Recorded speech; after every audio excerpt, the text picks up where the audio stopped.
Hello, everybody, and welcome to the Tour Guide Games Twitch channel. We are here all day doing an awesome charity stream to benefit Headstrong, which is a wonderful, wonderful organization that you can learn about or give to at the address give.classy.org/GameChanger for vets. That should be, I believe, floating around in the chat and on the channel as well. Do look up Headstrong. They do some truly amazing work. Anyway, in other amazing news, what you are about to see for the next hour and a half or so is a live play of the game Lasers and Feelings. It's an awesome space-based tabletop role-playing game that's easy to pick up, easy to learn, and you jump right into the fun immediately. I'm John Serpico. I am the game master, he, him pronouns, and I am a tour guide at Tour Guide Games. So what's amazing about Lasers and Feelings that we're about to play is that if this looks fun, you can go to Tour Guide Games and have me or one of the other great tour guides run this game for you. So let's get to meet our four players. We are going to, as far as an agenda, we're going to meet those four players, get to know a tiny bit about them personally, and then we're going to jump right into the game. We're going to build our characters, we're going to build our spaceship, and we're going to get to adventuring. So anyway, my name again is John Serpico. I'm the game master. So let's first meet Forrest. Hello, my name is Forrest Emerson. I am a podcast producer, a writer for D&D content, unofficially, and a tour guide as well at Tour Guide Games, and I go by he, him. Awesome. Mel. I'm Mel. I use they, them pronouns. I am the content marketer at Tour Guide Games and also a tabletop lover. Most recently have been playing Heroes of the Grid by Renegade Games. Not quite a tabletop, but kind of similar. And that's about me. Awesome. Keiko. Hi, everybody. I'm Keiko Zoll. I am co-founder and chief marketing officer for Tour Guide Games, and I am so excited for tonight. Awesome. Welcome. And Brandon. Hey, I'm Brandon Marion. I am not associated with Tour Guide Games, but they are very, very kind in letting me play along with them today. And I use he, him pronouns, and this is not my first time with lasers, but definitely my first time with feelings. We all got to start somewhere. So that's awesome. Welcome, everybody. So let's talk a little bit about the game that we are going to be playing for the next little while. Lasers and Feelings takes place aboard an interstellar scout ship called the Raptor. It is a scout ship that is part of a large intergalactic organization called the Consortium. If you're a Star Trek fan, think Starfleet. If you're not a Star Trek fan, the Consortium is just a big group of planets, and they have a big group of ships, and it's a big intergalactic government. So these four crew members are employees of the Consortium military. They fly around on this scout ship, engaged in all manner of important work and very exciting adventures. The big development in their lives of late is that their captain, Captain Darcy, has been overcome by a strange psychic entity known as something else. And unfortunately, Captain Darcy is now recovering in a medical pod. So this ship, the Raptor, does not have a captain, but hopefully the Raptor doesn't need one because they have four very experienced crew people on board. So with that, it's time to meet the crew people. Now, the way Lasers and Feelings works is it is a one-page RPG, which means it's a great game to play with Tour Guide Games because you are up and running and you know the whole game in minutes. And the way character creation works is that every player picks a style for their character, they pick a role for their character, and they pick a number for their character. And that number is the only statistic in the game. If that number is high, so this all works on a 6-sided die system. And if the players get to pick a number, 2, 3, 4, or 5. If that number is high, it means they're really good at lasers. And if their number is low, it means they're really good at feelings. Every role in the game will either be a laser role or a feelings role. And no matter what you're good at, lasers or feelings or a little bit of both, every player in the game can do pretty much whatever they want. The dice will tell us if it's a good idea. So that's all that we need to know in terms of getting our characters prepped. So, Forrest, why don't you go ahead and take a look at the lasers and feelings sheet and create a character for us. All right. I think style off the bat. I play mostly fantasy games, so I think I'm going to go full sci-fi. We're going to Alien. Alien, perfect. For a role, I think we'll go scientists. Mm-hmm. And then from number, full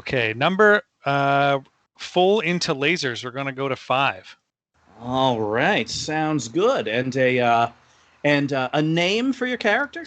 Ooh, this is the hardest choice. How do you name an alien? I think my name is Obliterax. I am a retired, failed warlord, and I have taken up what I got my bachelor's in, or my minor in, which was science. So I look like a gigantic, like a 6.5 foot tall grasshopper in a lab coat. Giant grasshopper in lab coat. I have that written down. It is now canon. Awesome. Welcome, Obliterax, alien scientist. Mel, what do you think? I'm going to go with a heroic explorer. So that's my style and role. I'm going to go with feelings. So shoot first, ask questions later. Very much just out in the action. And my character name will be Hawk. And Hawk wants to get the best story that he can find so that he will have songs written about him. Oh, that is the best. So Hawk, is Hawk all the way down at a 2? Super good at feelings? All the way down at a 2. Yeah. This crew can already do everything. I cannot wait. Keiko, what do you think? So I am definitely feeling the savvy style for my character. And I'm very intrigued at the envoy role as a space diplomat. And my character's name is Envoy Deanna Oy. And I am, I've got the feelings, but I also, know how to handle a weapon if I need to in space. So I'm going to give myself a solid 3. Perfect. Envoy Deanna Oy. Sounds good to me. All right, Brandon, what do you think? Okay, I think I'm going to play. Essentially, I think I'm going to be a red shirt. So I think. Now, Brandon, if you'll indulge me, to the uninitiated, what is a red shirt? The short version of it means I'm probably going to explode. Ah. Yes. So I think I'm going to play a character that is basically straight out of whatever the consortium school is. So like 2 weeks in, but thinks they're way better than they are. So I think I'm going to go hotshot pilot. I love it. And for name, I think I'm going to be Quinn Redshirt, but Redshirt's one word, and in this world, they don't know what that is. So it's just like a parallel reference. Absolutely. Yeah. What do you think for a number? Oh, right. I was actually thinking, is it possible to let the dice decide for me? Are you kidding me? That sounds let chaos perfect. reign. Yeah, let's let chaos reign. Jedediah, would you mind rolling a 1d6, and let's hope for... Oh, by the way, Jedediah, our technical wizard for this, will be in charge of dice rolling. So everyone in the Twitch chat, just say hello to Jedediah, please. So Jedediah, would you mind rolling 1d6? Hopefully we get a 2, 3, 4, or 5. A 3. All right. I'm a 3. Little bit of lasers, whole lot of feelings. But I think I'm really good at lasers. Yeah. Oh, without it, it doesn't even matter what these dice say. The dice are just numbers. You know in your heart you're good at lasers. Awesome. So that's good news, everyone. We now have characters. We have Obliterax, the alien scientist, Hawk, the heroic explorer, Envoy Deanna Oy, the savvy envoy, and Quinn Redshirt, the hotshot pilot. Will these 4 crew people save the galaxy? Almost certainly yes. Let's talk about the ship a little bit. So the Raptor is an interstellar scout ship, but because this game is very, very improvised and we get to make it up as we go, we get to design the ship in real time. So the players get to create the ship. Now, for you players looking at your PDF, there are 2 strengths for the Raptor. Fast, nimble, well-armed, powerful shields, superior sensors, cloaking device, or a fighter craft on it. So whichever one of you is feeling lucky, give me the first strength of the Raptor. We need to have sensors for technology. Without a doubt. So your sensors don't only exist, but they are excellent sensors. This is a cutting-edge scout ship. What is the other strength? Selfishly, I want a fighter craft, but... Well, good news. You said fighter craft first. So, yes, the interstellar scout ship Raptor has superior sensors, flies all over the place, determining what's going on in strange, distant alien suns, and occasionally it launches a fighter craft to do fun fighter craft stuff. And actually, someone, Mel or Keiko, give me the fighter craft's name.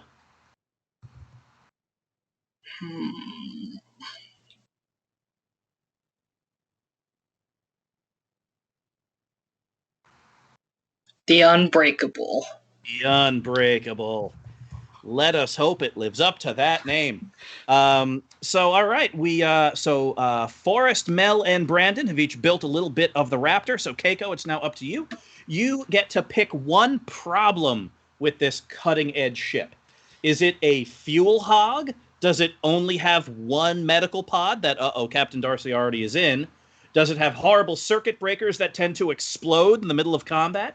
Or does it have a grim reputation? Ooh.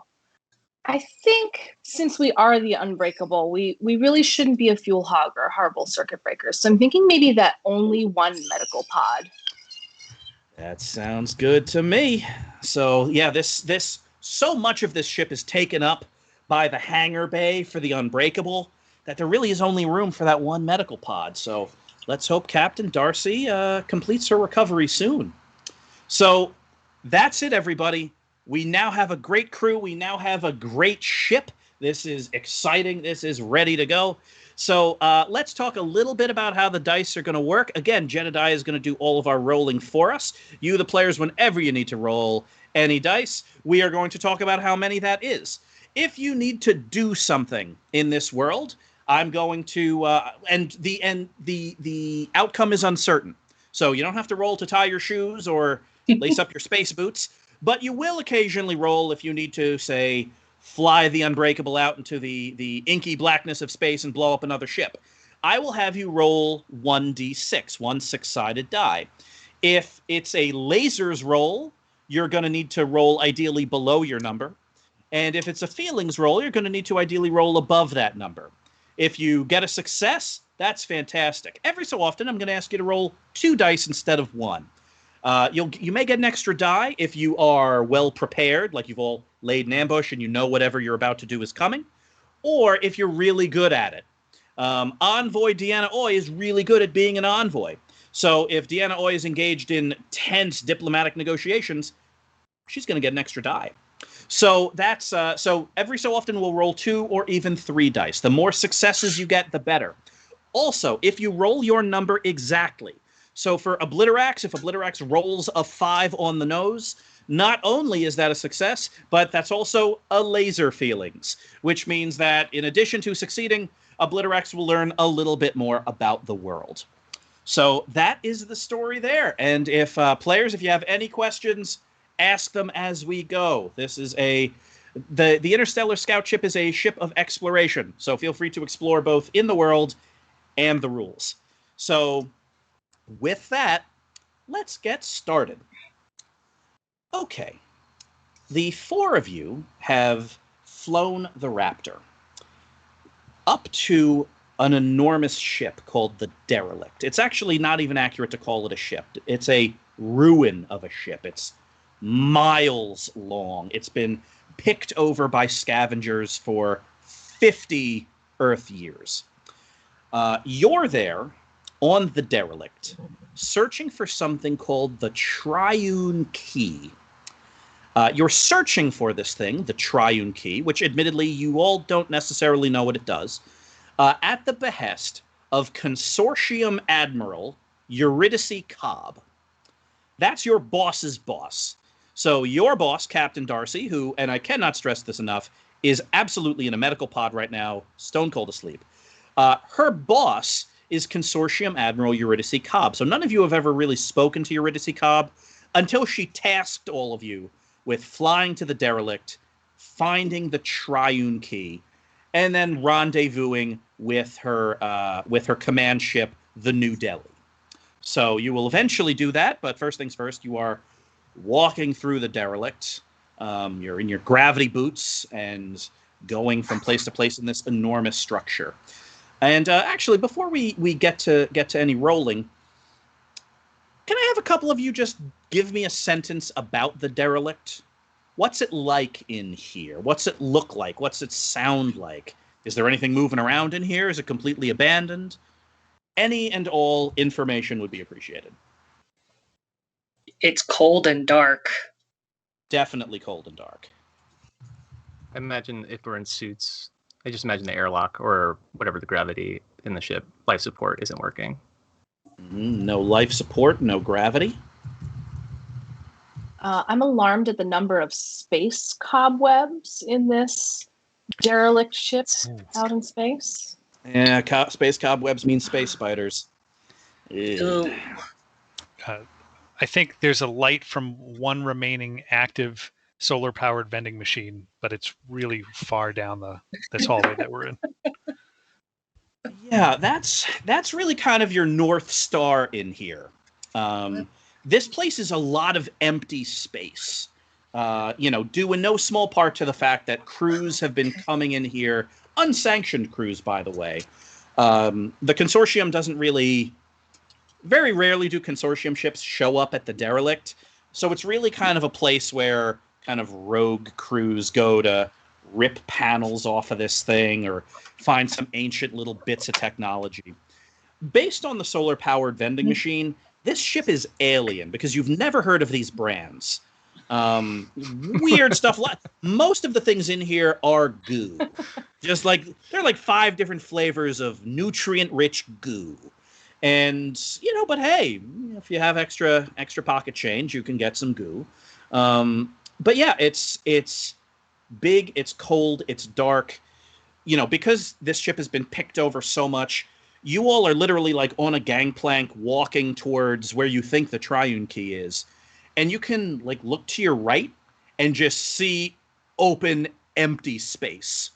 Like there's no bulkheads and chunks of this thing. So, Deanna, you're pretty sure that this thing is at least partially structurally held together by the space cobwebs at this point. This thing's so picked over. So the big question is, where is the Triune Key? Or I guess the more accurate question is, what is your approach to finding the Triune Key? Did the mission give us any information about like what it's even made out of or anything like that, or is it completely just a name? So, Eurydice Cobb on an encrypted channel gave you kind of a download of information about this thing. So actually, let's have you roll for it, Quinn Redshirt. Give me a 1d6 lasers roll, just to see what the quality of this information was. So we've got 1d6. Oh, that is my number. That is your number. So not only is this a success, this is a laser feelings. So the dossier on this thing was incredibly detailed. So detailed, in fact, that we are going to learn something very, very interesting about this world. the Triune Key is alien technology, and that's not terribly surprising. This is an enormous alien ship. But the Triune Key is, and you did a little bit of research on this, it reacts with something called the quantum tunnel. And you tried to look up what the quantum tunnel was, and all of it's redacted and behind layers and layers and layers of, consortium encryption. Like every time you go to the big consortium database, you put in your consortium password and everything's access denied. So the Triune Key in some way relates to the quantum tunnel, but you have no idea what that is. And the fact that it is behind lots of encryption means that it is some kind of military secret. So the other things in terms of the salience of this mission is that it does give off a bit of an energy signature. And it's lightweight. It can be carried. So it's not, 5,000 pounds and the size of a truck. It's handheld, you think, based on the diagrams. Okay. So, thusly armed with this information, crew of the Raptor, what is your approach to finding it? Am I allowed to have an EMF that's like space EMF that senses weird energy frequencies? Absolutely. You designed it yourself. Yeah. I'm going to go wandering around with that and see if it picks anything up. Sure. So, you, Hawk, heroic explorer, nothing you can get from the consortium supply lockers on the consortium supply planets are as good as what you can hotwire yourself. That's what makes you so good and heroic. So, yeah, you have this awesome piece of technology that you have built yourself, and you're more or less walking around trying to find this strange alien signature. So, Hawk, I'm going to say that's 1 die, plus 1 because you're good at this stuff. You're an explorer. Plus 1 because you are super prepared. So this is 3 dice, and it's going to be a lasers roll. Excellent. Okay, I am seeing how many there. It's one of those dice is just off screen. It's as if one of the dice tumbled off the table. I'm seeing a 2, a 3, and another 2. A 2. Yep. Oh wow, that's nice. 3 successes. Nice. Oh my goodness. That is a critical success. So the incredibly good news is that we get to narrate our way through a fight scene instead of having to roll for it and potentially destroy you all. That's awesome. So yeah, Hawk, you are kind of walking through, and the sensor starts kind of picking it up, and it's in 3D, so it's essentially this thing's kind of spraying like smoke, like a fog machine, and it's kind of plotting dots in 3 dimensions. And so, you all kind of walk forward, and you realize it's directly above you, and you all activate your boot thrusters, and you all kind of float up into this room that's essentially suspended in the middle of the ship. You're pretty sure all the walkways and gangplanks have been removed from it, but this room kind of just stays bolted to a bulkhead. And so you get up there, and a couple of you get there with like arc torches, and you kind of cut a big hole into it. And yeah, the Hawk, your sensors are beeping and flashing. It is right here. But unfortunately, also in here is a cluster of space spiders that were huddled around the Triune Key for warmth, because this thing is apparently pretty warm. So I want each of you don't need to roll for it. Anything you say goes. I want each of you to just give me 1 sentence about how your character awesomely deals with space spiders. I hotshot laser blast them. We have phasers, right? Oh, you absolutely have. Yeah. Set to kill, of course. Of course, they're space spiders. Headshotting because I'm hotshot. Absolutely. So Quinn Redshirt turns around and gives you that no problem everybody look, and just boosts into the room, and just laser shots going everywhere. Space spiders are exploding. Chunks are going everywhere. The remaining space spiders are kind of swarming out into the void here, and so you're all having to deal with them. Who's going next? Everyone knows the best way to deal with spiders is to step on them. Without a doubt. I'm using my gravity boots to go up really fast, and then switching them to go down really fast. And this is such a Hawk move. You have a dial on your suit that's that's maximum gravity magnetic, minimum gravity magnetic. And so there is very much, now this is a very old Earth game. This is generations before all of you were born, but you are essentially doing something that the older consortium crew called Super Marioing the spiders. So it's just these big, 200-foot leaps in all 3 dimensions. You are smashing these things against the bulkheads and support columns. They are crunching apart, and your boots are covered in goo and gunk, but not the cool stuff they sell in the vending machine, but space spider goo and gunk. It's looking awesome in here. What else is going on? I think that this requires some sampling. So I grab one with a tractor beam, and it doubles as a shrink ray, and I just stash it in a little pocket.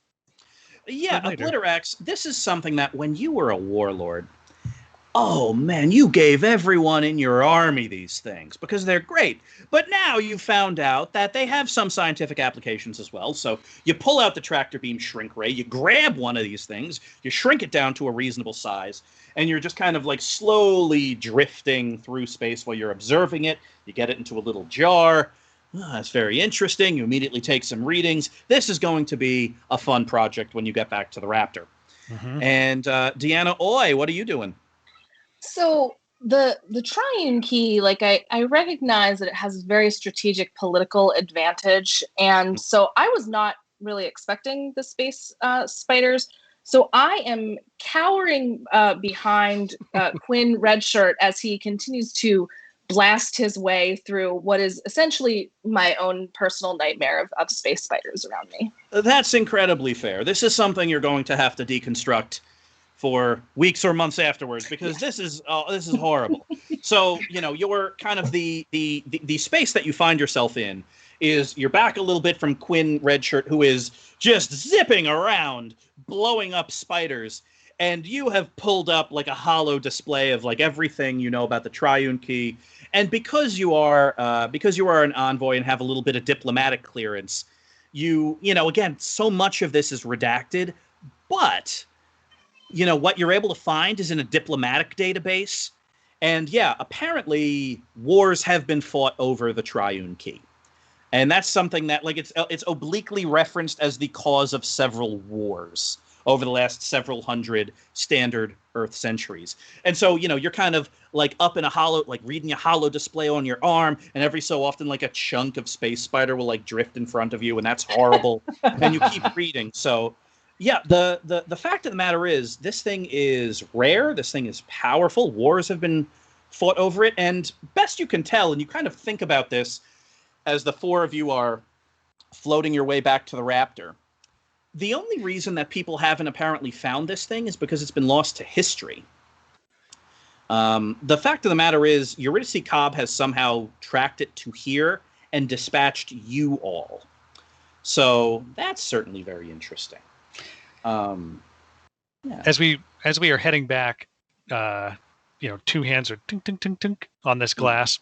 Some other 2 hands are thinking. It said, wars we fought over this, unusual to be here, I think. Also, and I point to Quinn, who maybe was going for the goo vending machine, and put my another set of hands. These all from my system. You don't want to eat. All blue cheese flavor, different labels. Yeah, that's how they get you, because the different colors on the package lead you to believe that they're a challenge. I see it as a challenge, and I order some goo from the vending machine I have to refresh myself and replenish after my epic shooting. It's true. That was that level of awesomeness is indeed exhausting, and so you're carrying kind of an armload of snacks from Obliterax's homeworld, and I'm confident my stomach can handle it. Oh yeah, of course you are. Oh, this is going to be bad. See you in Medbay. So you all ultimately float back to the Raptor, and you get in. You all get through the airlock, and the pressure comes up, and you all take your helmets off. And yeah, Quinn, you open up one of these bags, and yeah, blue cheese is the right smell. This is potent Obliterax blue cheese, which is, it takes a lot of fortitude to get one of these down. But what do you think, Quinn? Do you like this stuff or not? Oh, I hate it. There's like tears streaming down, but I'm going to pretend like it's the best thing ever. And at this And point, then I got it. committed. Yeah. I can't let them see weakness. It's absolutely. It's my first couple of weeks. Yeah, you're brand new. So yeah, no, that's the thing. Like Obliterax, Hawk, and Deanna Oy, they've all been on this ship serving with Captain Darcy for a while. You're new in these parts. You got here just before Captain Darcy was psychically overcome. So this is for you. Eating these blue cheese space goo puffs is literally as important as blowing up a bunch of space spiders. They're equal in your mind. While Quinn is doubling down on this decision, I just have a couple of sensors out behind him to see if he's going to make my vital signs go. Yeah. Yeah, it's a little bit casual and a little bit like kind of in your personal space, just recording some data. I can't even focus on it because of the taste. Yeah, that's really your primary focus are on these things. And, that's the thing is a couple of them have like a nougat center, which you don't want that at all. It's not supposed to be there. No, it's not. These things have aged finally in the cold vacuum of space. Surprise! They weren't originally blue cheese. Surprise! Nougat is the worst nougat. So yeah, all of you have kind of gathered around the table in the galley as Quinn is, kind of slowly digesting these things and really making a good stern show of it. Is there anything any of you want to do before you lay in a course to intercept Eurydice Cobb on board the New Delhi? So do we have the key at this point? You do. It's sitting on the table. It well, yeah. So all I will describe about it is smaller than a loaf of bread. Let's have each of you describe something about it. It looks like a boss key from the Zelda games. Yeah. I mean, that just sounds perfect. Mm-hmm. Frankly. Has this like pulsating kind of electric blue, electric purple glow thing going on. Mm-hmm. It's kind of like durian in that everybody smells it as a different smell. And they're all angry about it because everybody thinks that what they smell is the right smell and everyone else is wrong about what it smells like. Indeed. When we picked it up, could it have made in our heads the pickup sound from Zelda? When you open a chest. Yeah. And so this is the thing that you all kind of realize. Now, first and foremost, all of you realize are vaguely angrier now that this thing is on board. Like the smell is different for everybody. And you realize that, well, the fact of the matter is the Triune Key is in essence communicating with you. It is putting noises in your head. It is putting emotions in you. It's giving off electricity, and an honest to goodness aroma, which means that this thing is on some other plane kind of touching your brains. And you don't necessarily like that. That's no good. Bring to lab. Something is not correct. Yeah. And we're a censorship, so there should be... Oh, that's funny. Censorship? Yeah. So with consent, I guess we bring this thing, because if it might be alive, does it resist in any way? It does not. That's reassuring. Yeah, it's one of those things where once all this starts happening, you're all kind of sitting around the table, and you all have that moment of, this thing's communicating. And so you all have this existential moment of, is this thing alive and sentient? Are we giving it to someone? Like, do we have the authority to do that? You take it to the lab, and actually, let's have you roll Obliterax. Let's have you roll a lasers roll. So that's one die plus one die because you are obviously good at this. And I'm not going to say prepared, because there's no way to prepare for this kind of thing. For You're in your something like lab. this, Yeah. So 2 dice, Jedediah. Let's see what we get. Oh my goodness. What we get? That is a another one? 5 and a 4, so that is 2 successes. That's a full success. Plus, since it's a 5 and that's your number, that's a laser feelings. Oh my goodness. The quality of the dice rolls are advancing us through the plot very heroically.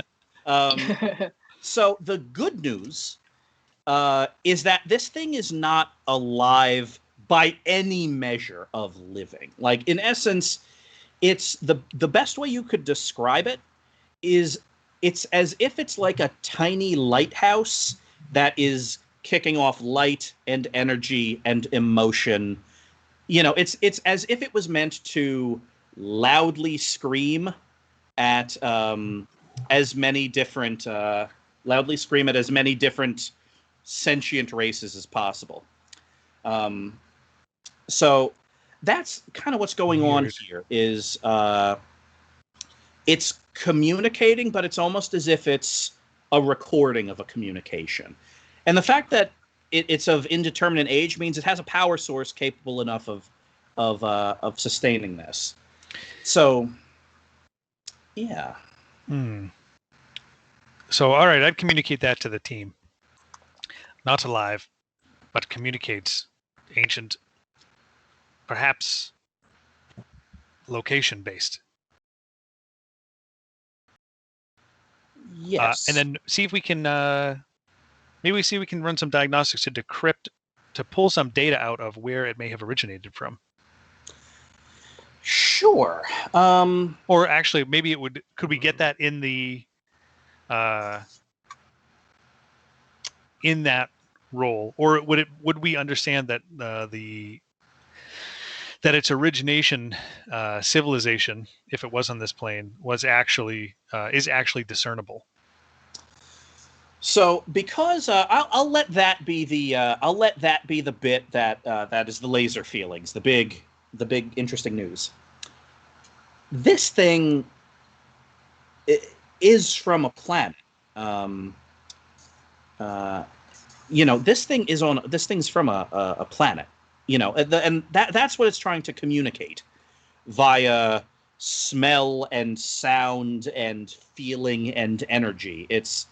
And this is the part that all of you kind of work together in a montage to do. Like, Hawk, you are like hot wiring pieces of lab equipment to increase their power, and Obliterax, you are, kind of scanning this thing from different angles. Quinn, you are, like rushing the raptor towards the rendezvous. Deanna, you are going through, and cross-referencing all of these like diplomatic logs and journals to try to figure this out. And it, honest to goodness, comes from like you're able to, it's practically a miracle of science that you are able to determine this. This triune key is pointing to a planet, and that planet is a place called Relaya. And Deanna, Deanna, I'm going to give one weird thing about the planet Relaya, and you're going to give one weird thing about the planet Relaya. You go first.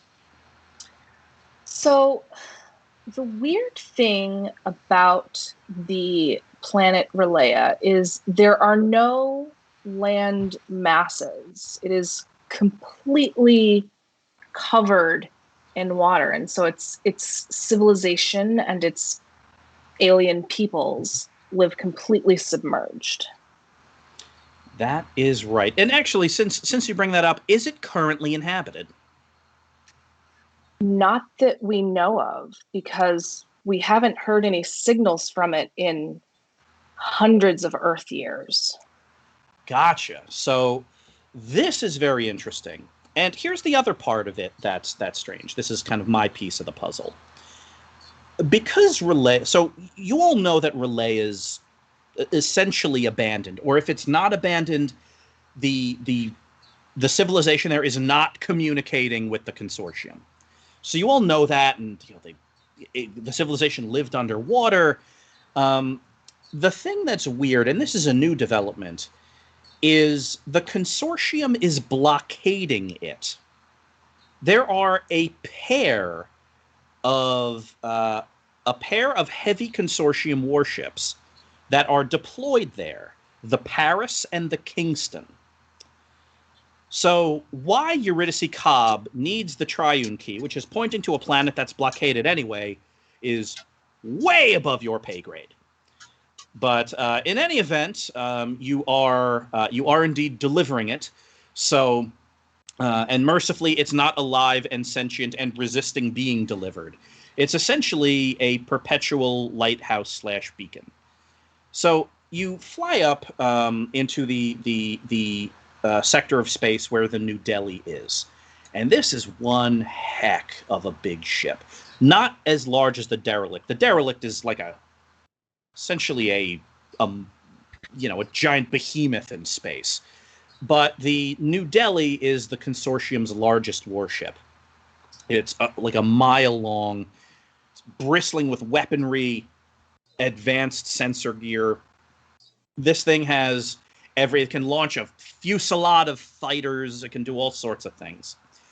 And, you fly up to within hailing range, and Quinn, you're on the bridge of the Raptor, and you start getting that little ping of, there's a sensor lock on you, and, kind of crackling onto the screen is someone on the bridge of the Raptor, or someone on the bridge of the New Delhi. And the bridge of the Raptor is big enough for you in your seat and a co-pilot and someone to work the sensors. So it's like a little 3-person cockpit. And since there are 4 of you, like 1 person can stand in the doorway. The bridge of the New Delhi is practically the size of the whole Raptor. So, like, the face that comes on screen, behind them is practically like a basketball court-sized room full of people and big star charts and all of that stuff. And point of fact, let me slide off camera. It looks like that. There it is. Just this enormous room full of giant maps and cartographic data, and people walking around with clipboards. They're all wearing consortium uniforms. Their uniforms are slightly better maintained than yours. They have laundry facilities. It's a whole thing. But anyway, a communications officer pops on. Attention, your space beacon says you are the interstellar scout ship Raptor. Please confirm. I confirm per the code that I learned in school. Whatever the proper procedure is. Yes, indeed. It's a newer code, but it checks out. You pop it all in there, and then you hear attention. Please report to Docking Bay 4. Be prepared to meet New Delhi Actual. The Admiral will meet you. Go ahead, Brennan. Oh, I was just going to say, when it comes time to bring the ship around, I would like to do whatever the equivalent of when people park really crazily, where they're going really fast and then they get into the parallel spot. Mm-hmm. One of the, I don't know the right terminology. I'm sorry, but one of those. Yeah, you kind of drift in, or you kind of like a donut into a drift slide kind of thing. So, yeah, that's exactly how it works. You pull the Raptor, and there's consortium, docking maneuvers, and like the virtual intelligence on the Raptor is kind of telling you, it's like, all right, slow to this speed, follow this dotted line. And you're looking at that, and you're like, that thing has no fun. And so you crank the afterburners. That's not how you do it. Yeah, no, it's like dumping deuterium fuel into the afterburners, and you kind of arc around the ship and kind of do this big, awesome tumble move, and kind of pull this thing in at 1/4 maximum speed into Hangar Bay 4 and kind of drop down the landing gear. And there's a dividing line. In life, there are all these dividing lines, and you're either on one side of the line or the other. And as you park this thing in Docking Bay 4, the dividing line in the docking bay is, was that awesome or was that terrifying? And like a third of the people that work in this docking bay thought that was terrifying. Mm-hmm. And the other 2/3 are like pointing at the Raptors like, that's Quinn Redshirt. Yeah, I heard he almost got kicked out of the consortium flight school. Quinn Redshirt's amazing. He owes me 50 space bucks. And it's this whole thing. And all of you... Yep, the door comes down, shades go on. The ramp hits the deck, and the four of you walk out. And standing there is Consortium Admiral Eurydice Cobb, flanked by an honor guard of a couple of security. And actually, a question: have any of you met Eurydice Cobb before? I met her once. Super intimidating. I was doing an internship. This was like very early in my career. It was kind of like clerking almost. And I've kind of always really wanted her job. Like that's really where I want to be, professionally. Yeah, very fair. So all of you kind of walk up and you all salute, and she salutes back. And she looks at all of you. Ah, Deanna Oy. I remember you from many Earth years ago. Good to see you out amongst the stars finally after that internship. Yeah. It's an honor, an absolute honor to see you again. Yes. Terrific. Well, a pleasure to see you as well. Now, which one of you has the package?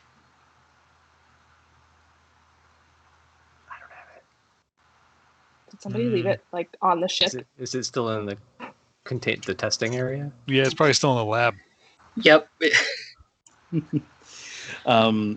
There's a slight bit of... We'll get that right for you. Just hang on one sec. Thank you. No. I'll come with. It's been a long time since I've been on one of these Raptor class.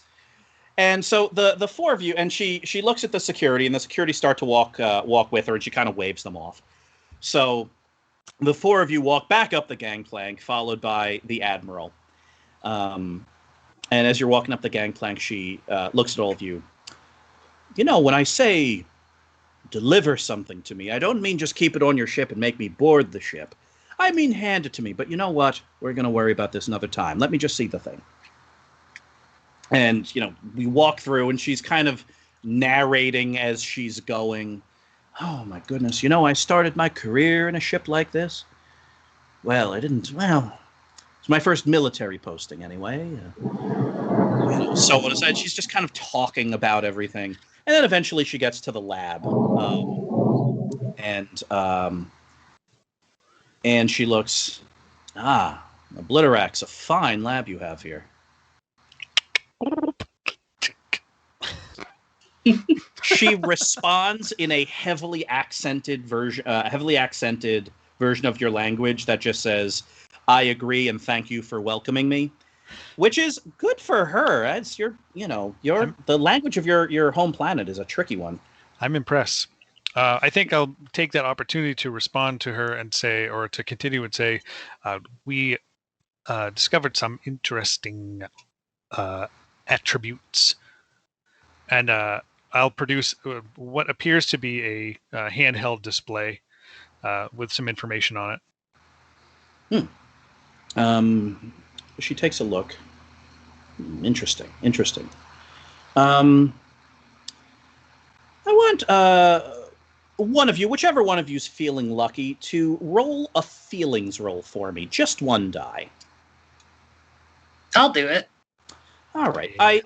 And of note, Jedediah, I no longer see the dice, so I don't know where they tumbled off to. So I've got one with me. I can just roll that.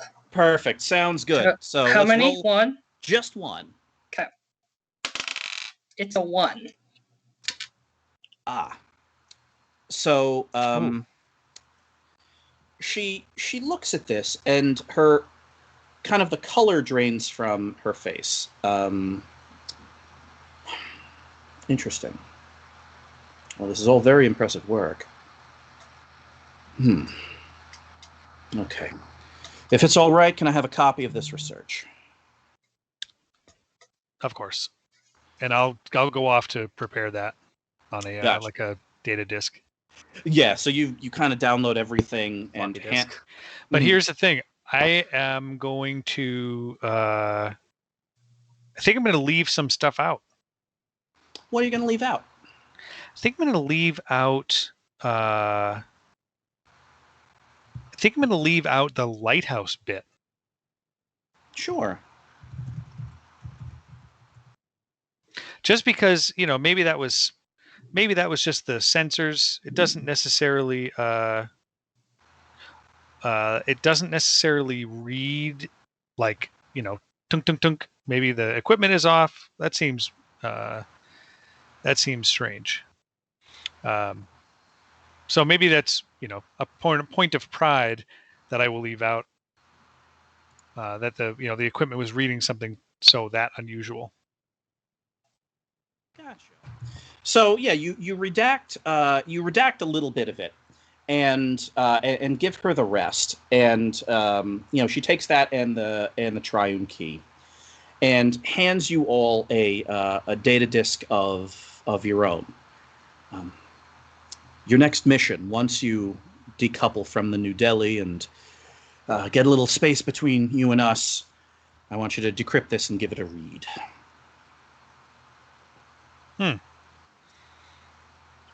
I nod. It's very, I don't know, it seems very uncharacteristic of how I remember the Admiral. I know she was always very, very ambitious. Obviously, she's Admiral now, but there's just something about her manner that just, I don't know, has my internal alarm system going off. Okay, so we go and fetch you this key. Now you want us to decrypt something else. You've got some of your largest warships just kind of parked right outside here. What's going on here? Yeah. Do you want to bring it up? I do, but I'm absolutely terrified. I've definitely got that starstruck thing going on. But I do want to bring it up with her. Okay.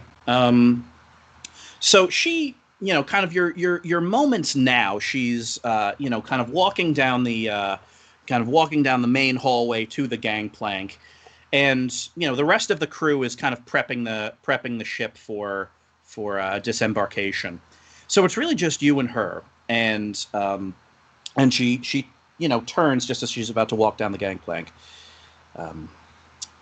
Envoy, I'm very impressed with how far you've come in your career. You've got many, many Earth years of service ahead of you, and I cannot wait to see where they take you. Oh, thank you so much, Admiral. I'm just so amazed that you remembered me from all those years ago. This has been just a really fascinating experience. I can't wait to add this to my resume. I'm just kind of wondering, what's the longer mission that we kind of have here. It's all very interesting, and I'm sure you have so much more that you could share, but I'm just can you just give us a little insight, one diplomat to another, right? What's going on here? Where's this going? All right. I'm going to have you roll a feelings roll here. I'm going to give you one die because you always get one, and a second die because you're very, very good at this kind of interpersonal diplomacy. Very super casual, by the way, can you admit some state secrets? So let's roll 2 dice. Higher is better, and see how we do. Okay. 1 success. So she gives you something. Now, Envoy, of course, I am. The burden of command is also the burden of confidentiality. There's very little I can say. Of course. But if you are the same type of ambitious person you were when you were an intern, you probably already looked up as much information about this thing as you could. I believe that this artifact is way too powerful to be sitting in a derelict ship, and that only those that are trustworthy enough should be able to protect it from those that would misuse it. That is my intention, to ensure that this thing is not misused. That sounds perfectly reasonable. Sure. Okay. Great. Take care, Envoy. Thank you, Admiral. It's been a pleasure. And she walks off the ship. Question. Yeah. How unusual is the protocol of waiting to decrypt your next mission far away from the ship? Quinn and That's a I standing good in the question. lab. Something. Can I recall what standard procedure is, since I should know? Yeah. Or at least if it changed recently, I would know. And I'll help Sure. as we hash this out. So let's this will be a combined roll. Let's have, this is a 2 dice lasers roll, and yeah, Obliterax. Let's have you. It's pretty good. So let's have you do that, Obliterax. 2 dice, so Okay. 5 or lower. All right, I'm seeing a 1, and I am seeing a 4. So that's 2. Perfect. Well, this is very uncommon.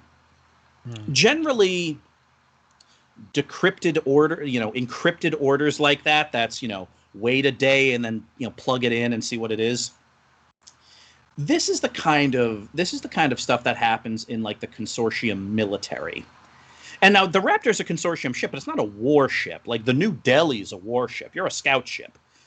So the fact that you're getting kind of encrypted, mission briefings and stuff is very hush-hush and strange. So in point of fact, none of you have ever gotten, unencrypted communication from an admiral and a note to open it up in an hour before. So this is weird.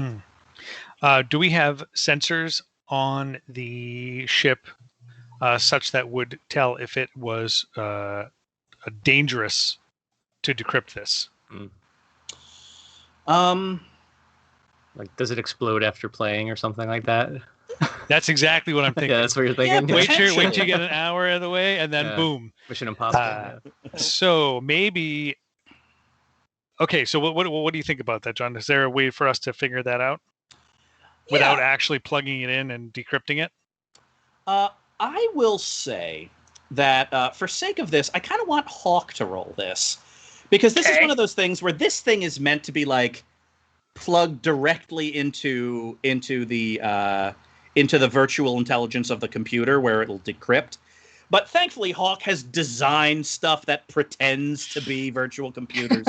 So I'm going to say that you're essentially opening it up in a you're opening it up on like a test server, more or less. That's airlocked from the rest of the Raptor. So Heck yeah. So Hawk, let's have you roll a lasers roll.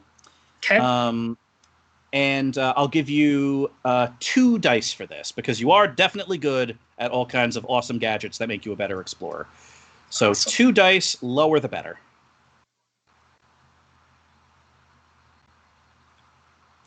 Ooh, a laser feelings. Mm-hmm.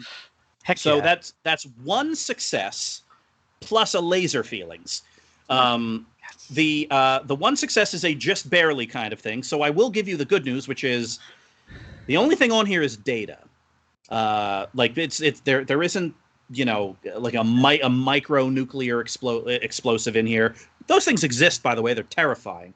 This thing's about the size of an ancient thumb drive from way back before Earth made it to the stars. So, there's only so much it could explode, but Hawk do kind of a test there. And it also, you check it to make sure it doesn't overload your engines. It's not going to cause anything to blow up. You're pretty sure it's just full of data. Does it have an old ancient Earth computer virus on it? So with the laser feelings, I am going to answer that question for you, and the answer is yes.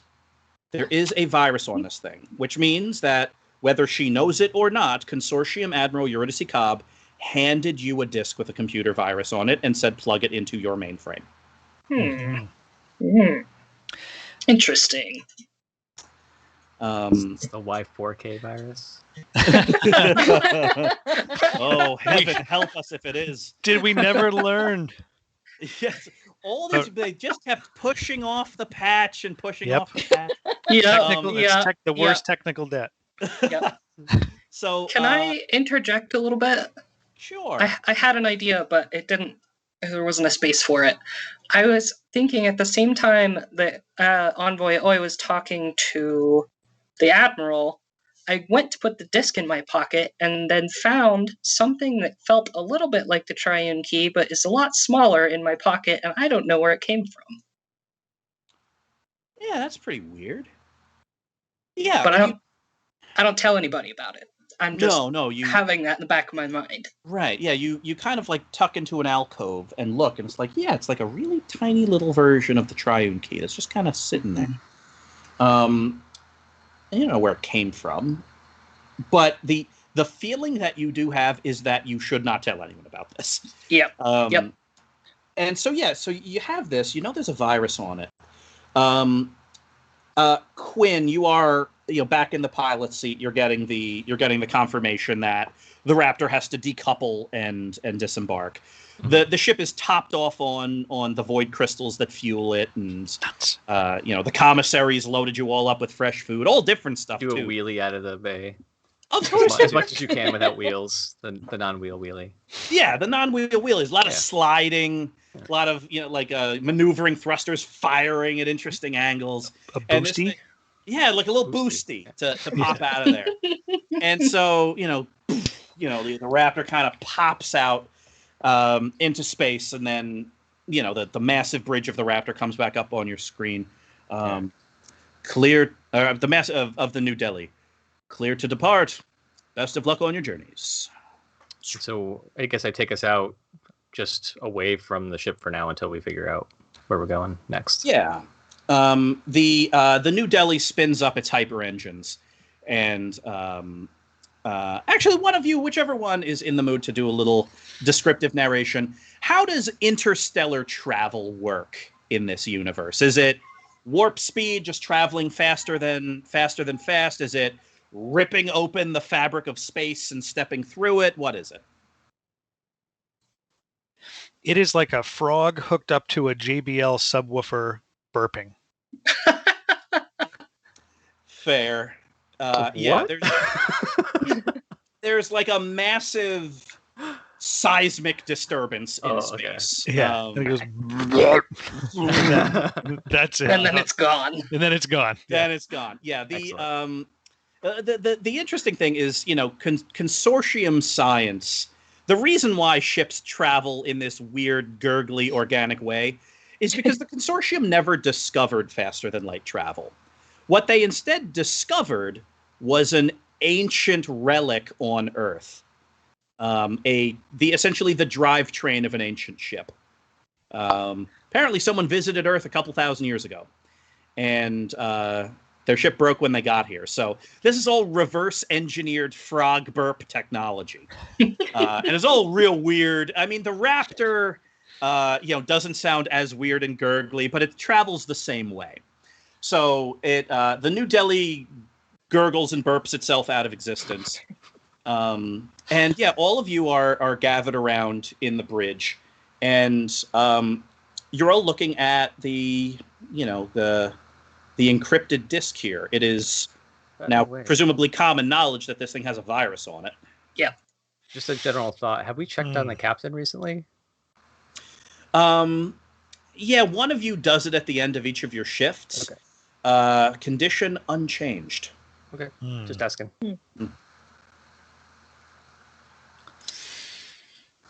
So what do you want to do? You've got something with a virus on it. You don't know what your next orders are, but Eurydice Cobb wants you to do something, apparently. Or at least that's what she said, but then she handed you a virus, so who even knows? being a censorship and being in the area of where they jumped to and previously docked to them, can we trace where they went? Yeah. Where the New Delhi went? Yeah. Maybe they went to Relaya. Sure. Obliterax, let's have you roll it. Okay. I'll give you 2 dice for this one. So, and this will be lasers, so the lower the better. Okay. All right. Come on. I see a 6, and the No- other one is a No 4. feelings, no feelings, oh. No, darn. So this is a one success. You just make it. The New Delhi is, essentially because of the ability of the Raptor with these advanced sensors, it's able to kind of figure out where the burp wafts to. With some degree of accuracy. And best you can tell, the New Delhi parked itself just outside of the blockade zone of Relaya. Yep. Interesting. Do we happen to have any old computers on board that aren't connected to the ship? I was gonna say we could potentially use the Unbreakables computer, right? That's so it's not true. on our main Yeah. That's true. That's Just not a like- bad idea. That Pop is in- the pop in closest. and use that Yeah, machine. that's the closest thing. Now, Hawk, like in your bunk, under it is just tons of old computers. Mhm. But it's in terms of something that actually has like a virtual intelligence that can decrypt this thing. Yeah, the Unbreakable's probably the thing. So, Quinn, you kind of head. Well, actually, all of you head down. You're all very curious about this. To the Unbreakable, which is this real cool, slick-looking fighter that's in a bay. And essentially the underbelly of the Raptor, whenever the Unbreakable launches, the underbelly of the Raptor kind of opens up, and the Unbreakable kind of falls out, and then it's just in space. So, like the docking clamps are engaged, and the docking clamp also serves as a ladder. So, Quinn, you climb in because this is your ship and it's full of your stuff. And to be like absolutely safe, like, Quinn, you're in your space suit. You have another oxygen line. Like there's literally like a chain tied around you so they can like yank you up if something bad happens. So, you put this little drive into the computer on the Unbreakable. And all of you, because you're gathered around also in spacesuits, like looking down the hatch at the Unbreakable, you all hear it. A little video pops up on the screen of the Unbreakable, and you can all see it because Quinn Redshirt's looking at it, and all your helmets have cameras and stuff, so you're able to see it. It's a video recording from Consortium Admiral Eurydice Cobb. Hello, crew of the Raptor. I want to thank you all for delivering to me the Triune Key. I feel as if I owe you the truth now that you've given it to me, and now that the New Delhi is gone. Prior to me joining the Consortium, when I was just out of the academy, I served as a flight engineer on board the Titan. Time slows down when she says the Titan, because you all remember the story of the Titan. It was a colony ship that was meant to jump to some distant planet and extend the Consortium's reach. It was full of colonists, and the Titan was absorbed by some kind of space storm. And Eurydice Cobb advanced very rapidly in her career because she was the only crew member of the Titan to escape before the space storm consumed the Titan and destroyed it. And for years, she was interviewed and she was given medals and honors for essentially carrying the memory of one of the greatest space disasters of all time. That's the story. Like, you've all heard the story of the Titan. Eurydice Cobb, the hero that got away, the hero that told the consortium what happened to those 5,000 people or so. And you kind of snap back into the present. Unfortunately, history didn't allow the full accounting of what happened to the Titan. I don't believe that the space storm was a space storm at all. I believe the space storm was instead a rip in the fabric of space-time. I believe that if I take this triune key and take it to the quantum tunnel of Relaya, I can open that quantum tunnel, and I can fold my way through time and space and find my ship. Unfortunately, what I am proposing right now is in dramatic violation of the blockade and several dozen consortium laws. I don't care. I don't want to be the only survivor of the Titan. The virus that's been uploaded to your ship will kill your engines for 3 days. By then, I'll have my answers. Couple of things. The Unbreakable is no longer has working engines. The other thing, the quantum tunnel on Relaya, all that is known about it and all that is publicly known is that if anyone tries to open that thing up, it's going to destroy space and time. So Consortium Admiral Eurydice Cobb is going to trigger Doomsday with the Triune Key. Oh. Why she thinks it's not Doomsday, you don't know. I'm going to go take a nap, I think. Roll for the comfort of your nap. You succeed. Quinn's like, I nothing didn't urgent understand here. the last 2 minutes of whatever she said. Oh. I mean, that kind of Well- sounds fun. I mean, to go over there. We still have working engines on the main ship. Yes, you do. Her plan to leave you floating in space failed. So what do you want to do? What's the story? Do we have any weapons on this ship at all, the main ship? Or just not really? Or because we're a scout ship? Yeah, I mean, you've got nothing that could take down the New Delhi. Oh, sure. I mean, the thing about space is like you essentially like this ship has a Gatling gun on it, and a Gatling gun shooting, magnetic rounds at half the speed of light will screw things up for any ship. But the New Delhi is so big and it's honeycombed with bulkheads and stuff. So yeah, in a toe-to-toe fight, if they knew you were coming, the New Delhi would launch a missile that will travel 10,000 miles and blow you up before you even see it. Right. Hmm. And sorry, one more random question. Sure. Can the ship be submerged? Does it fly, or does it basically become a submarine if we take it underwater? Yeah, you think it could? Okay. Interesting. Yeah, these scout ships are meant to do all kinds of cool stuff. And plus, you've always wanted to do an atmospheric entry. So as far as the Admiral is concerned, we're just sitting there in space, not really doing anything.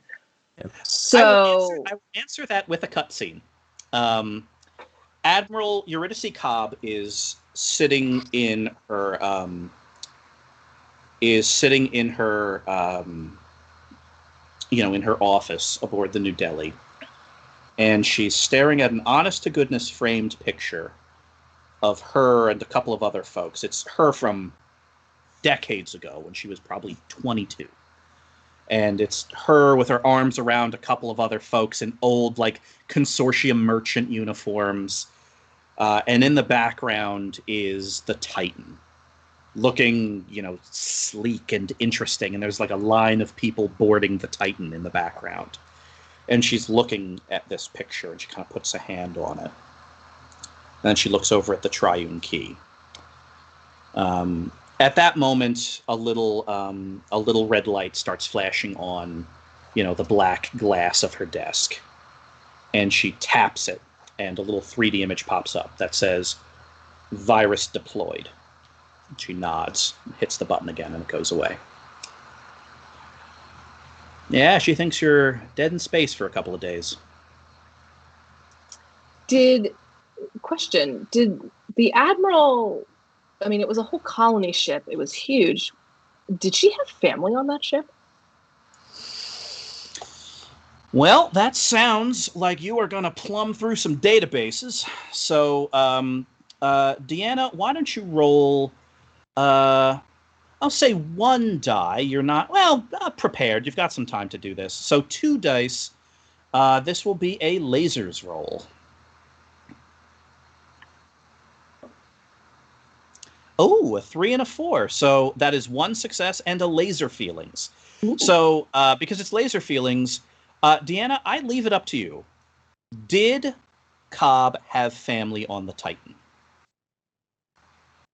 I think that as I'm kind of scrolling through all of these old diplomatic logs and tracking her career, I'm finding that Admiral Cobb had a substantial number of family on that on the Titan that she only recently realized. So I think the Admiral, she was adopted and found her original family on that ship, and had only just kind of made that recent connection. That's some feelings right there. That is feelings. That is 50% of this game is feelings, and I think it's now over 50%. Yeah, and this is the great irony of it, and Deanna, you kind of have this moment of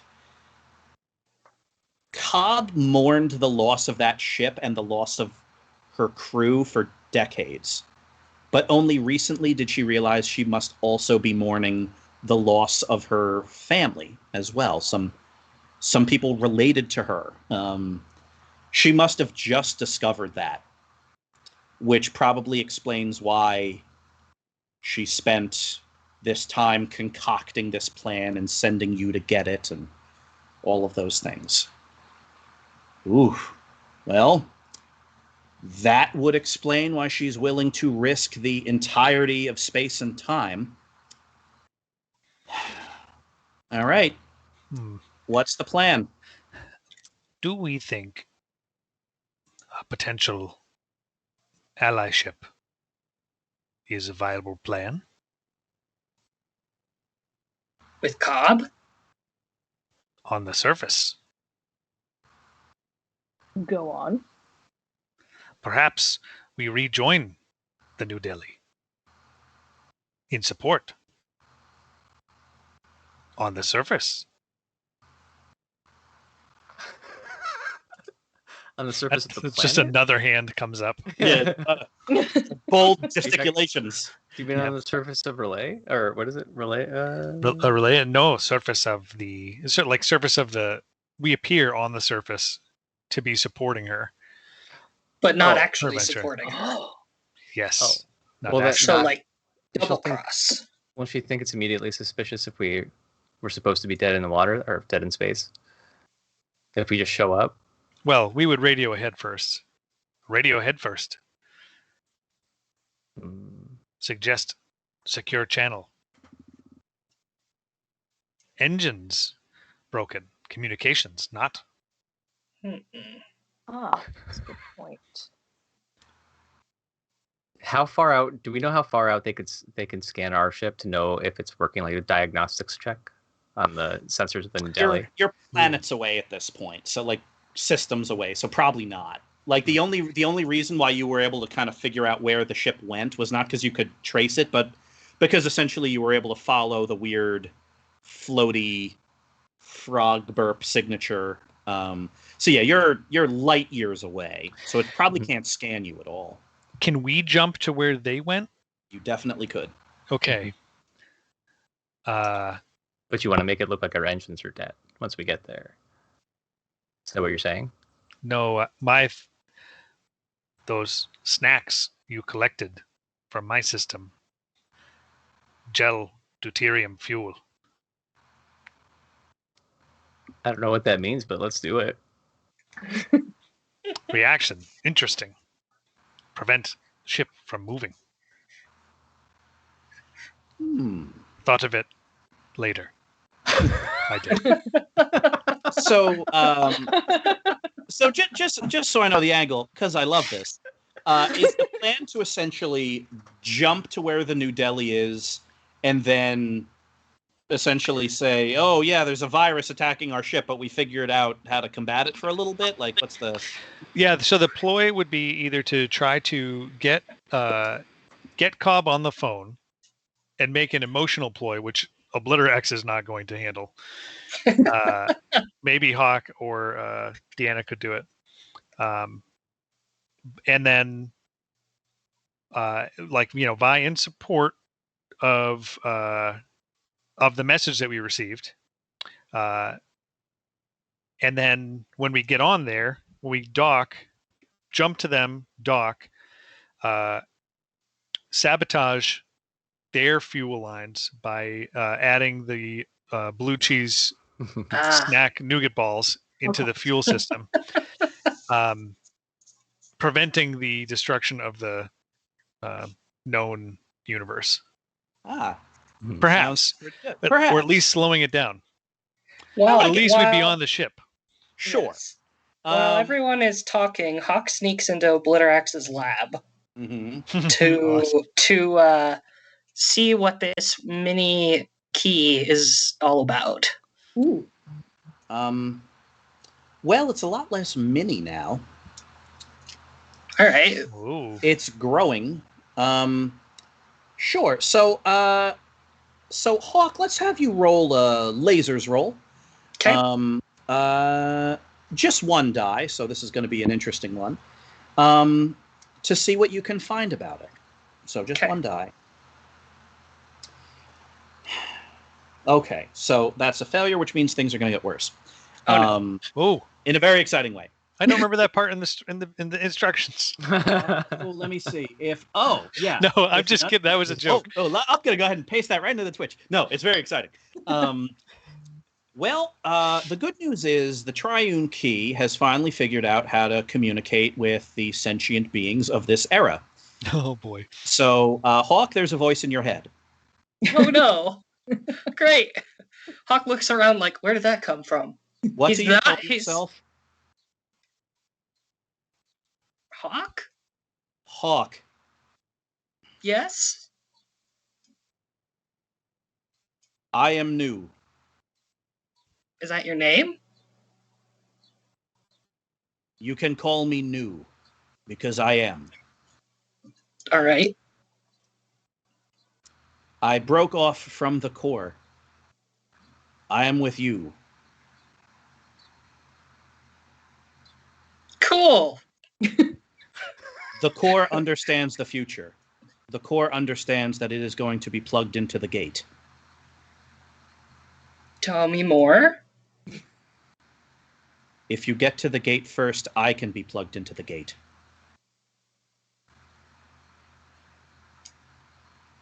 Hawk is very confused.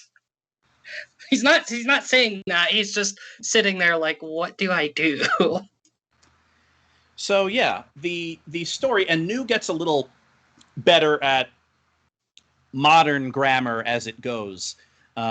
Because as it's doing this, it's also reading your mind and learning how to speak.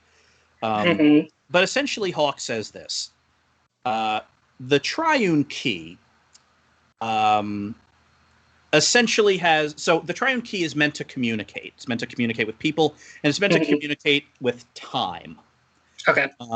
Which means that the Triune Key has a little bit of precognition built into it. Meaning the Triune Key saw itself being plugged into the quantum tunnel, and then something very terrible happening to space and time. And so as an emergency maneuver, the Triune Key cut off a bit of itself, plopped itself in your pocket, and grew as fast as it could to warn you that whoever is going to plug the Triune Key into the quantum tunnel doesn't know what they're doing and will end the world. And by the world, I mean all the worlds. Right. Whereas this Triune Key can instead be plugged in instead to either blow up the quantum tunnel or, if you've got a scientist smart enough, do something else with it. Yeah, Hawk realizes he's in over his head and goes and gets Obliterax. But, like, tries to pull him aside so that the other parts of the crew don't recognize what's going on. And just pulls him into his lab and is just like, so this happened, and points at the key. I think Obliterax, who I don't think has eyelids. No, probably not. They're just always open. Just like always open, like super intense. Unexpected. You could say that. Immediately, I think that we didn't actually deliver the quantum key. Bait and switch. Not intentionally, but sure. Curious. Yeah. At some point, I suspect that you'll fill Obliterax in on. Yeah. Hawk tells you because he trusts you as someone who is like scientifically technology minded, but isn't really sure about the other two. Okay. Just because they're more new and not like tech minded. So he tells you everything that happened, and it's just like, yeah, I don't know what to do about this. This is your problem now. Awesome. So Obliterax starts pacing, one hand on his like mandibled chin, the other sort of in the air doing calculations, and then it's another set are petting the top of the glass jar with the shrunken space spider in it, Dr. Claw style. And as I pace around the lab, I think Key saw the end, forked itself, new result, no communication with New Delhi, instead direct intervention. We must get the others. And I'll just radio to you to come up to the show. Gotcha. So yeah, you've all kind of started undertaking like Obliterax Plan Alpha, the intercept of the New Delhi, and sabotaging it. And then there's a new development, and now you are switching to Obliterax Plan Beta, which is beat them there. So let's leap ahead in time a little bit here. I'm gonna need a feelings roll out of Quinn Redshirt. Feelings, because feelings is not just feelings. Feelings is also acting impulsively and getting things done in a hurry. So Sounds good. you have to essentially plot a course to beat the New Delhi past the blockade zone and down onto the surface of Relaya. Yep. So you need to beat one warship, fly past two other warships undetected, and then slam this thing into the water so it becomes a submarine. Yeah, sounds like a Tuesday. Let's do this. Yeah, absolutely. So this is a feelings roll. I'm going to give you 1 die. I'm going to give you another die. That's 2 die because this is right up your alley. You don't have a 3rd die because you can't possibly have prepared for this. But if anyone wants to narratively tell me a way that they can somehow help, I will give Quinn Redshirt a 3rd die. Hawk can translate between New and Quinn to try and give him advice on how to get there. Yeah, fastest route to the gate. That's perfect. I love it. So, all right, Quinn, 3 dice, feelings roll. Ooh. I'm seeing a 5, a 5, Wait, and a 4. Oh, yeah. With good. feelings, the higher the better. Oh, yeah. Okay. 3 successes. Oh, yeah, okay. Hell yeah. I have You feeling we should hang on. You went 3 for 3. So we are going to describe this montage style. It's one of those things where, Quinn, you're going through like a pre-flight checklist and you're going to intercept the New Delhi, and all of a sudden Obliterax, like all of the appendages kind of get up to the cockpit, and you go through Plan Beta. All of a sudden Hawk's running in here with another triune key, and all of you are now clustered around, and it's all, rapidly laying a course, and then boom, you frog burp into warp speed. And you are like careening faster than the stars can catch you with their light. Hawk, you are in real time giving Quinn telemetry data about how to, kind of bend around Relaya. to avoid sensors. We cut to the sensor station aboard the consortium warship Paris. There's a very impressive looking captain pacing back and forth on a pair of robotic legs. And all of a sudden, one of the sensor technicians sees this like weird blip on their space radar, and then it vanishes. Captain. Yes, what is it? A scout ship, but just for a second. Just for a second?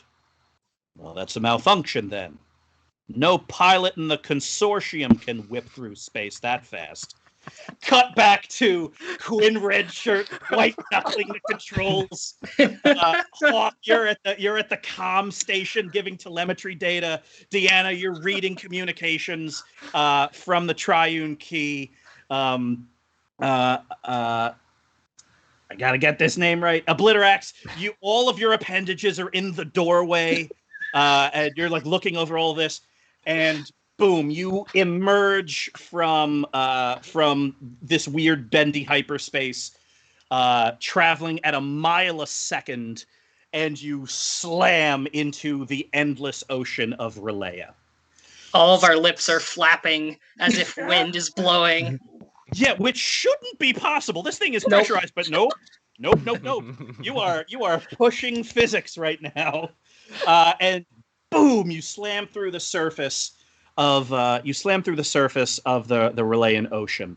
Headlights on. Lights on, and you start descending, and this Triune Key copy, the new, is giving you data in real time. Yes, I understand. We are approaching the quantum tunnel. Yes. It's fuzzy.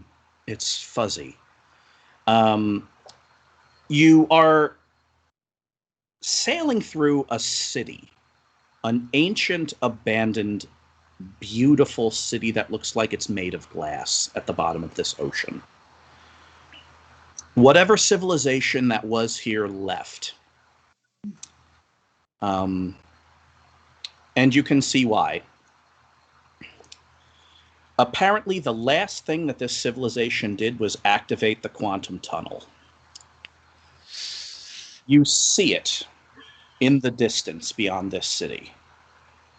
A giant ring gate, probably 5 miles across.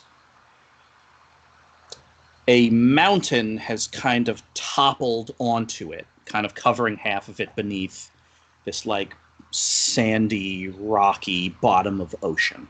So you see essentially half of a circle, 5 miles in diameter, sticking out of a mountainside.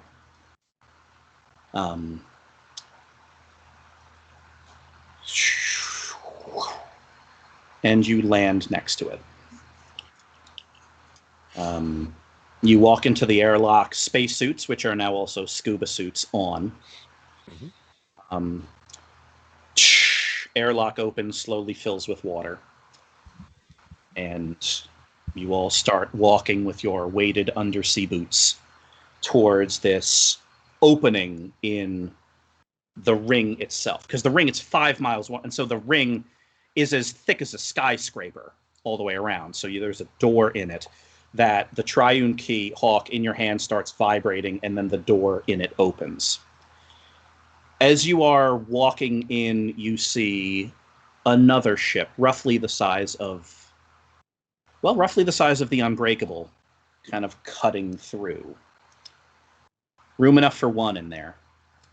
So it's a few minutes behind you.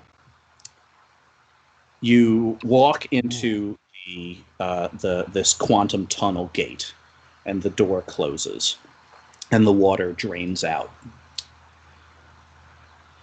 The architecture in here is strange enough to almost be non-Euclidean.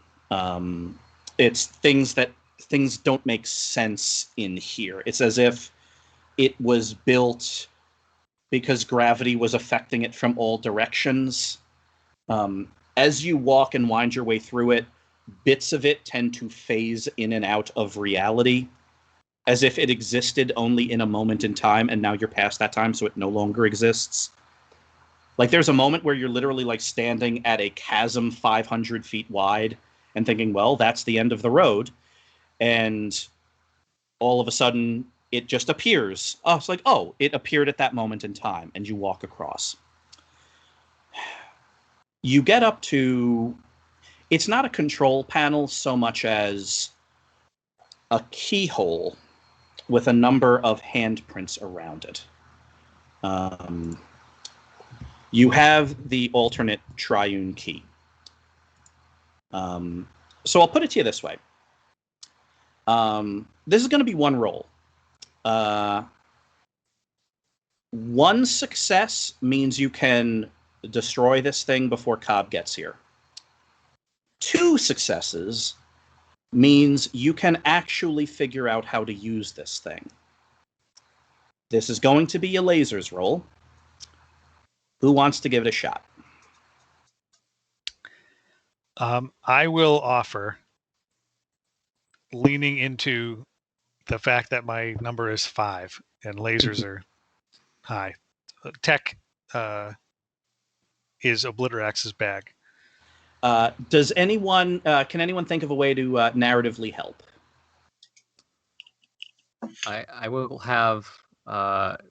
It won't help him directly, but it'll help the group potentially. Where I'll have 2 phasers, one on kill and one on stun, just watching our backs. Gotcha. I will say that helps. The added layer of comfort allows Security. Obliterax and security allows Obliterax to work a little quicker. Okay, Obliterax, 3 dice, lasers roll. Good luck. Okay. Fingers Nice. Wait, that's double. Can't see what's. Critical success, double laser feelings. Nice. Wow. Not bad for the last roll of the game. So the big question for the group, of course, is how do you want to remake reality? How much time do you have? Yeah. Wow. I noticed there is a distinct lack of nachos in everything I've done for the consortium so far. No more blue cheese flavored anything. Yeah. Dale is out. Oh, wait, this is my character. Oh, that's not yeah. my... That's, yeah. I've just been reconsidering kind of all of my life choices to this point because, you know, the woman that I kind of idolized professionally and just, yeah. I think as we are, oh man, this is so cold, but this is very much Obliterax. I had gone through, or Obliterax had gone through like all of the things like, let's make Deanna the head of the consortium, their admiral. You know, let's fast track Quinn to be like, you know, like the Han Solo of this world, the legendary pilot that has won countless battles. Let's make Hawk the Explorer of the newest like infinite resource, ushering in an era of peace and being remembered forever. Let's remake the war that I lost as a warlord to bring my species to the like the forefront of civilization. And then I thought, what if Admiral Cobb never made it off the Titan? Jeez. Damn, that's cold. But Yeah. Obliterax is cold. He's a bug. Okay. And he's a scientist. But that's the only thing that would keep everything else more or less the same. Except for the history of the Titan and whatnot. But that's like the ultimate question, right? One to save the many. Not a decision easily taken, but the simplest. You all like that. you all look at this and think about the life decisions you've made and the little tweaks and how much you want to pull from fate in this moment. And it's all a balancing act of selfishness and selflessness, and what do you do when you have a genie? And Obliterax says this, and you all just kind of think for a second and nod your head.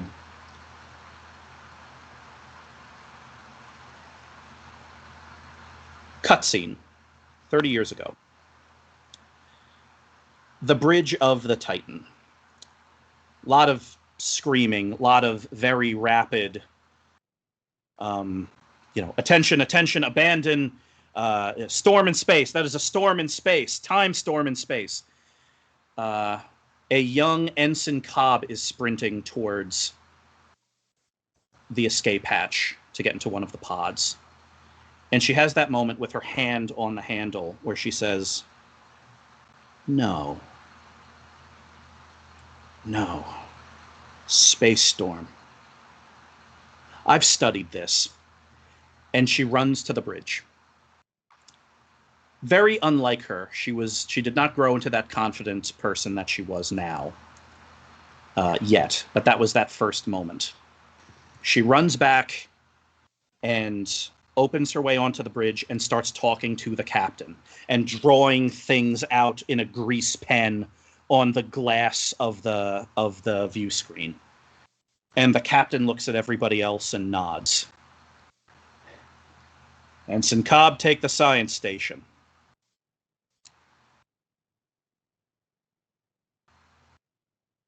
The four of you, plus Captain Darcy, are on the Raptor. You have laid in a course for a planet called Cobb's Wager.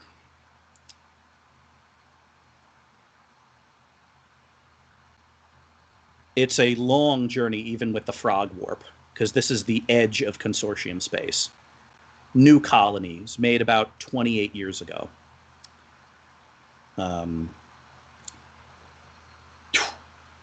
Hollow screen comes up. It is President Cobb of Cobb's Wager. "Ah, Raptor, welcome to the raggedy edge of things. I look forward to having a visit from the consortium." All right, we'll end it right there, everybody. Yeah.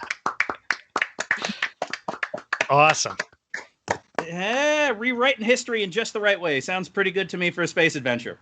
Yeah. Yeah, that was great. Thank you, John. Everybody. Thanks, John. Thank you all. So, everybody, this has been the 6 p.m. Eastern Time to 8 p.m. Eastern Time charity stream of Lasers and Feelings as part of the Tour Guide Games charity stream supporting Headstrong, which you can learn more about at give.classy.org/GameChanger4Vets. I believe that founder, CEO, and space mayor of Tour Guide Games, Larry Zoll, may be here with some words to share. So Larry, if you are, I turn it over to you. Thank you, sir. Thank you, sir. You're too kind. The camera's on me now. I will courteously bow. That was amazing. I have not been on the edge of my seat like that since, I don't know, a while. That was awesome. Wanted to thank you very much. That was a great game. So that is 3 games now. 3 games down, 1 game to go. We are doing some amazing work here for Headstrong. Hopefully, bringing a little bit of visibility, a little bit of support, and maybe a little bit of money. So, like John said, if you have not yet, please head on over to give.classy.org/GameChanger4Vets. This has been a great day so far. I'd like to thank John. I'd like to thank Brandon and Forrest and Mel and Keiko for playing, and that's where we're at now. So thank you all very much. If you just a couple of minutes, we'll be back with our final game of the night. We are playing Project Ninja Panda Taco. Get ready for some ridiculous, silly, zany fun with some ridiculous, silly, zany people. We'll see you in just a few minutes.